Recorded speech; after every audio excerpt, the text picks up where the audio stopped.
নমস্কার বন্ধুরা, news two চ্যানেলে আপনাদের সবাইকে স্বাগত। দ্বিতীয় কোয়ালিফায়ার ম্যাচে আবারও 200-র উপরে রান দেখলাম। সেই সানরাইজার্স হায়দ্রাবাদ এবং রাজস্থান রয়্যালস দ্বিতীয় কোয়ালিফায়ার ম্যাচ খেলছে। সেখানে হায়দ্রাবাদের বিরুদ্ধে রাজস্থান রয়্যালস 244 রান করলেন। সেই রাজস্থান রয়্যালস এর বৈভব সূর্যবংশী ভাই যা খেলছে, সত্যি এলিয়ান রূপে যেন এক প্রদর্শন দেখতে পাচ্ছি। সেই 15 বছর বয়সী এক ক্রিকেটার যে কিনা ক্রিস গেইলের মতন করা রেকর্ড, তার রেকর্ড গুলো ভাঙছে। মাত্র 16 বলে 50 রান করছে এবং সেই আইপিএল এ যে সব থেকে বেশি ছক্কা মারার রেকর্ড সেই ক্রিস গেইলের ছিল 59টা। তিনি সেই রেকর্ডটা ভাঙলেন। 29 বলে ভাই করতে পারতো। যাই হোক, তিনি আউট হয়ে যাওয়ার পর পুরো গ্রাউন্ড বলুন, ম্যানেজমেন্ট বলুন, পুরো স্তব্ধ থেকে গেল। তার আউটটা যে এত কম বয়সে ক্রিকেটার সে রেকর্ডটা ভাঙার মুখে ছিল, ভাই সত্যি দেখে খুব খারাপ লাগলো। এবং অবশ্যই অবশ্যই দাঁত দিতে হবে সেই বৈভব সূর্যবংশীর যে ব্যাটিং, ভাই এটা চলবে অনেক দিন ধরে আলোচনা। কারণ একটা ইয়ং ক্রিকেটার যে কম বয়সের, মাত্র 15 বছর বয়সী ক্রিকেটার যে কিনা তাবাড়তোড় ব্যাটিং বা বোলিং অ্যাটাকের সামনে সেই প্যাট কামিন্সকে মারছে 3-6।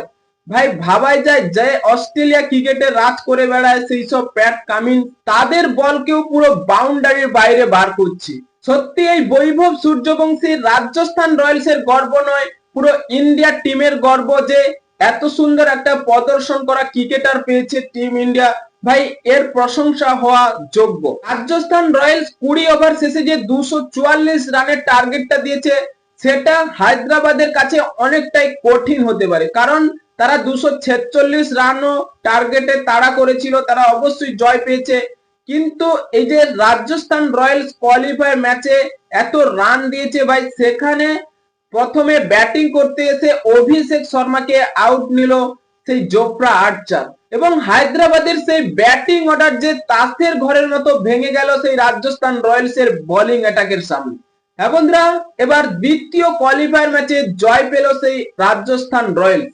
সত্যি গুজরাট টাইটেলস এর বিরুদ্ধে আমরা আবার বৈভব সূর্যবংশীর ব্যাটিং দেখতে চাইছি। কারণ বৈভব সূর্যবংশী অরেঞ্জ ক্যাপের অধিকারী রয়েছেন এবং দ্বিতীয় নম্বরে রয়েছে সেই সাই সুদর্শন। এই দুজনের মধ্যে লড়াই আমরা অবশ্যই অবশ্যই দেখতে চাইছি। ভাই কে এগিয়ে যাবে, সাই সুদর্শন না বৈভব সূর্যবংশী? তাই সেটাই দেখা যাবে গুজরাট টাইটেলস বনাম রাজস্থান রয়্যালস। একটা দুর্দান্ত ম্যাচ হতে চলেছে। যদি রাজস্থান রয়্যালস গুজরাট টাইটেলস কে হারিয়ে তারা ফাইনালে পৌঁছে যায়, সেই আরসিবির সাথে একটা দুর্দান্ত ম্যাচ হতে চলেছে ভাই, ফাইনাল ম্যাচ। হ্যাঁ বন্ধুরা, আপনাদের কি মনে হয় সেই বৈভব সূর্যবংশীকে কি আমরা ফাইনাল ম্যাচে দেখতে চাইছি? বা আপনাদের মতামত কি কমেন্ট বক্সে লিখে জানিয়ে দিন এবং চ্যানেলটি সাবস্ক্রাইব করে আমাদের পাশেই থাকুন। ভিডিওটি শেষ পর্যন্ত দেখার জন্য আপনাকে অসংখ্য ধন্যবাদ।